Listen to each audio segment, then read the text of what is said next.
Shikues të nderuar, Talpo Televizioni u përshëndes, ju ftoj të ndiqni edicionin informativ të lajmeve. Jolinda Karteri do të jetë kryetarja e re e Bashkisë së Tepelenës. Në një prononcim pasi u votua nga antarët e Këshillit Bashkiak, ajo ka thënë se do e zbatojë këtë punë me devotshmëri. Karteri do ta mbajë këtë detyrë deri në zgjedhjet e ardhshme të krehut të ri të Bashkisë së Tepelenës. Kujtojmë që deri më tani, qyteti i Tepelenës ka patur si kryetar të bashkisë Tërmet Peçin. Tepelena do të drejtohet përkohësisht nga një grua. Këshilli Bashkiak është mbledhur ditën e djeshme ku ka miratuar unanimisht dorëheqjen e kryebashkiakut Tërmet Peçi. Ky fund i deklarohen për deputet në zgjedhjet e 11 majit. Pas miratimit të dorëheqjes së Peçit, Këshilli ka komanduar zëvendës kryetare Jolinda Karteri si kryetare komanduar e Bashkisë së Tepelenës. Karteri do drejtojë institucionin deri në përfundimin e mandatit, ndërsa në vlerën e saj para Këshillit u angazhua për vimësi normale të punës administratës dhe përmbushjen e projekteve në shërbim të qytetarëve. Në zbatim të ligjit 179/2015 për vetë qeverisjen vendore, në 61 i saj, Këshilli i Bashkisë ka kompetencën që të caktojë njërin nga nënkryetarët për detyrat dhe funksionet e kryetarit të bashkisë deri në zgjedhjen e kryetarit të ri të saj. Me shumicë votash, Këshilli i Bashkisë më dha besimin mua sot, detyrë që unë do ta kryej me devotshmëri, përkushtim dhe me ndërgjegjje shumë të lartë. Dalim këto momente me zhvillimet kryesore nga vendi.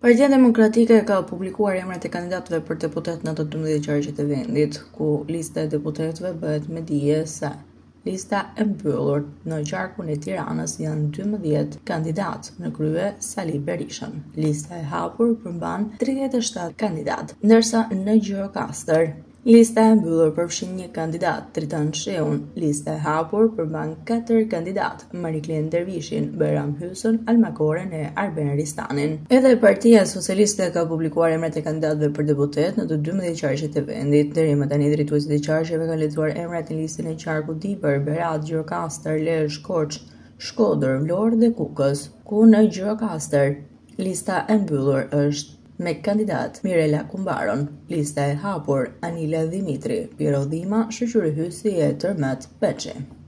Në një moment historik, moment të cilin ky kom vendos në përpjekjen më epike për të ndarë nga diktatura e dytë, përballë një narkoregjimi i lidhur kokë këmbë me krimin dhe korrupsionin.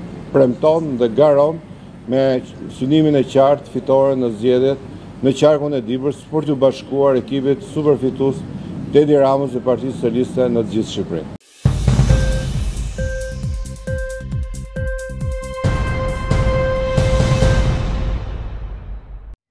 Sot, rrjeti social TikTok do të mbyllet në Shqipëri.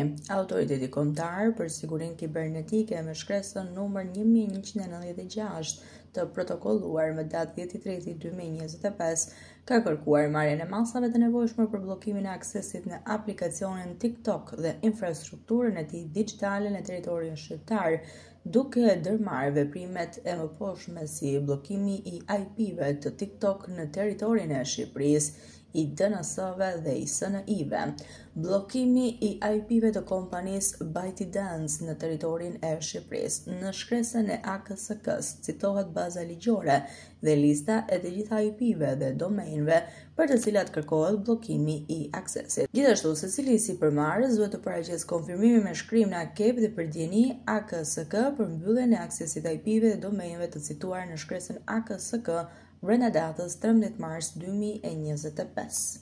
Çdo operator si përmarrës që ofron shërbime rrjete të komunikimeve elektronike sipas regjimit të autorizimit të përgjithshëm duhet të respektojë kufizimet e transmetimeve të përcaktuara me përmbajtje të paligjshme ose të dëmshme nga AKSK.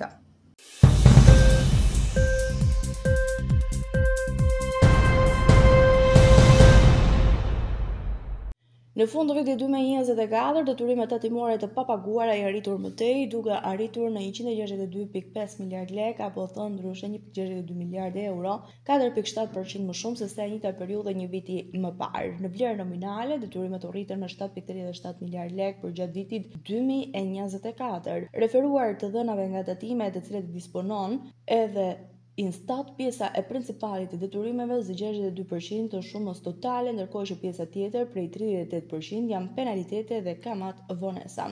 Kjo edhe për shkak se pjesa më e madhe e borxhit tatimor është e vjetër, ku për shembull borxhi mbi 5 vjet llogaritet në 104 miliard lek. Në stokun e detyrimeve të papaguara në fat ndar, sipas llojit të tatimit, TVSH peshon më të madhe në stokun e borxhit me 35%. Krahasuar me fundin e vitit 2023, gjatë këtij viti, rritja më e madhe e borxhit tatimor u shënua për sa i përket tatim fitimi me 2.38 miliard lek.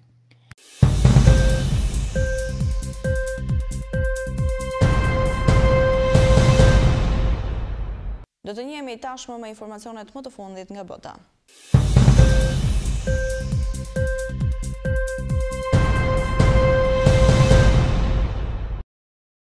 Rusia ka nisur një tjetër val sulmesh me dron përgjatë natës. Sipas Kievit, ushtria e Ukrainës tha se 117 dron formuan këtë sulm më i fundit në ato që kanë qenë operacionet e natës, me 74 të rrëzuar. 38 të tjerë nuk arritën objektivin e tyre, ka thënë ushtria, ndoshta për shkak të kundër masave elektronike. Nuk është e qartë se çfarë është bërë me 5 të tjerë, ndërkohë që sulmet vijojnë të jenë në një val të nxehtë.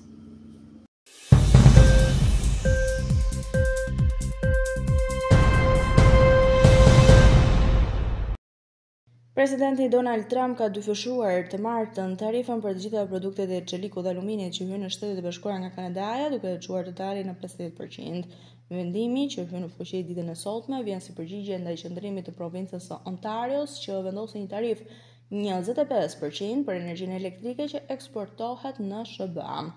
Në një postim në Truth Social, presidenti Trump shkruan se ka udhëzuar sekretarin e tregtisë që të vendosë një tarifë shtesë për 25% që do të hyjë në fuqi duke nisur nga dita e mërkurë.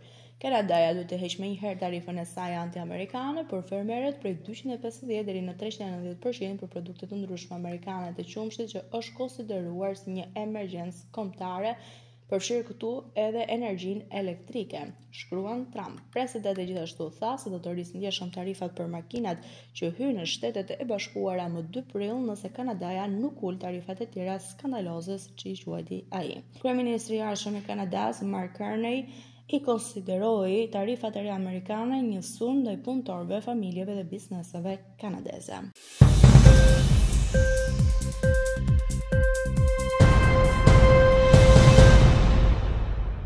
Tre kriminalë të armatosur hynë në Globo Studios që ndodhet në pjesën perëndimore të Rio de Janeiros në Brazil, duke rrëmbyer punonjësit e rrjetit televiziv dhe duke rrjedhur celularët e tyre. Sulmi ndodhi mëngjesin e sotëm pranë sheshit të resortit Albacoa, një vendodhje për telenovelën Mania për ty, Mania de Você. Megjithëse nuk po bëheshin xhirime në momentin e sulmit. Kjo është raportuar nga faqja braziliane e lajmeve Metropoles. Ndaj veprimit të kriminalëve nuk kanë reaguar punonjësit, të cilët janë larguar pak kohë më pas, duke ka përsyer murin e vendosur në një makinë të vjedhur. Xhirimet e telenovelës janë në fazën përfundimtare, por duhet të përfundojnë, thot policia që po heton rastin. Në momentin e ndërhyrjes, policia po kryente një operacion antidrog në favela Dois Irmãos, e cila ndodhet pranë studiove Globo.